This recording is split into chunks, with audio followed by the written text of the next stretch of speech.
I've been really diving into TV viewership ever since this broke, just making all sorts of comparisons.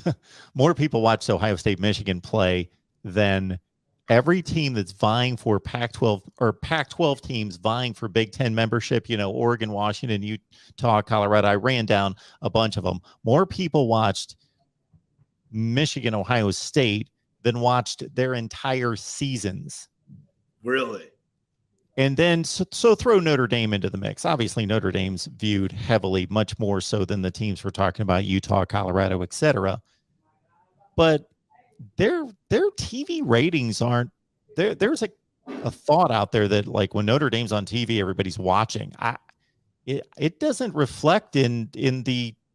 Again, I pretty much have it memorized. I've looked at it so much.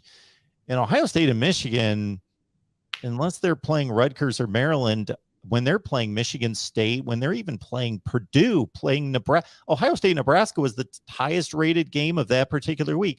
Those two schools, Ohio State and Michigan, they're playing one of the top 2 or 3 rated games almost every week. More people are watching Ohio State and Michigan than are watching Notre Dame. So I would think if Notre Dame's asking for too much, Ohio State and Michigan would be like, are you kidding me? We're carrying this conference to a large extent.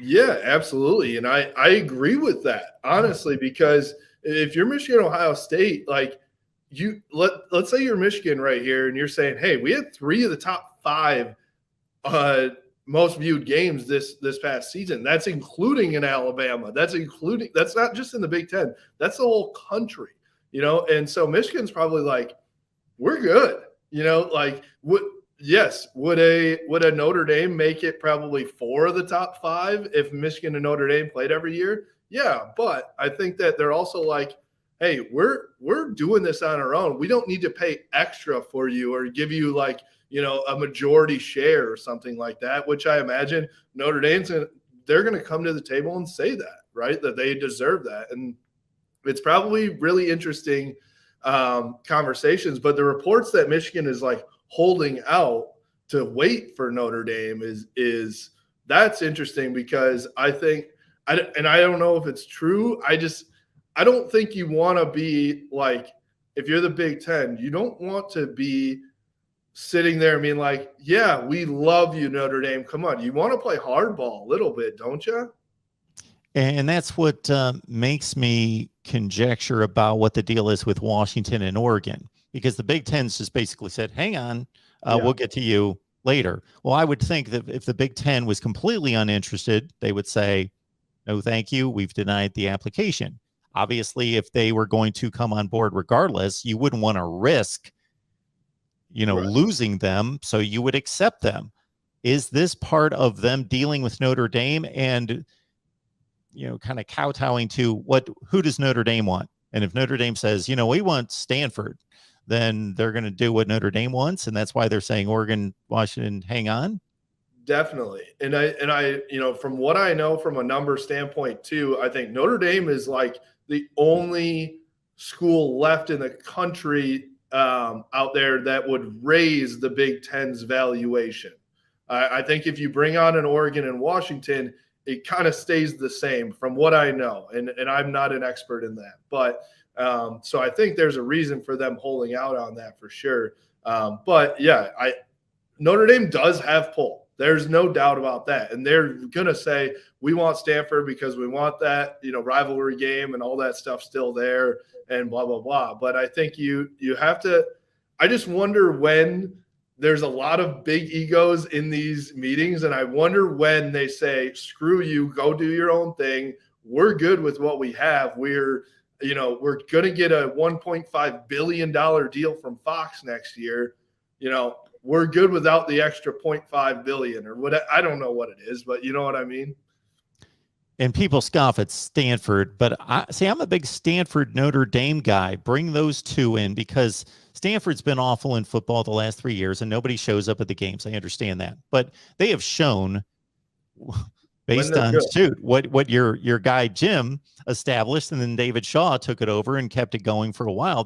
They can play top 5 to 10 football in the country when they're focused and they've got the right guy running the program. So they can win and be a real football program.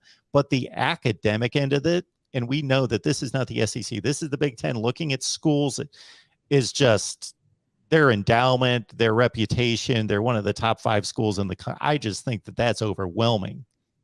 That's what I honestly, if you would have asked me 5-10 years ago, it would be like Stanford is the one that makes the most sense from the West Coast, from the Pac-12, right? Where it's like you fit in with Michigan and Northwestern and, and those types of schools with the academics. So, and that is what the Big Ten prides itself on, right? So it's definitely, I for sure would welcome, if you were to bring, all right, let's say there's 2 more teams in the country, Notre Dame and Stanford would make a ton of sense. Brings in great academics, brings in another rivalry game that the Big Ten will love to put on Fox. It brings in, a lot of different things there. And you have one more team in California, which is, everyone loves that area and loves that pipeline. And there's a lot of Big Ten alums that sit in that Southern Cal spot too. And Justin, you brought up TV markets. You bring in San Francisco, and I understand San Francisco is an NFL market, and some of those NFL, when you talk NFL markets, you can't really say, oh, well, New York City's watching Rutgers football. And that's probably the same with Stanford when they suck. But when Stanford starts playing Penn State, Michigan, Ohio State, and those kind of games are coming to Stanford, I think it changes the dynamics. And then you can capitalize on San Francisco, San Jose money and market size.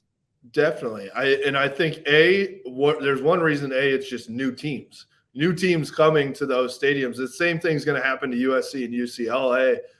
Fans are going to come out because they're seeing Penn State for the first time ever, right? Or they're seeing, Michigan for the first time in a long, long time. And it would be the same exact thing with Stanford. There would be a lot of draw there instead of, nothing against the Pac-12, but I just don't think that a Stanford-Washington game, that doesn't move the needle much. But a Stanford versus Michigan State or Stanford versus, Penn State, Ohio State, Michigan, that moves the needle for a lot of fans and could get them to come, get out of their San Francisco house and come watch football.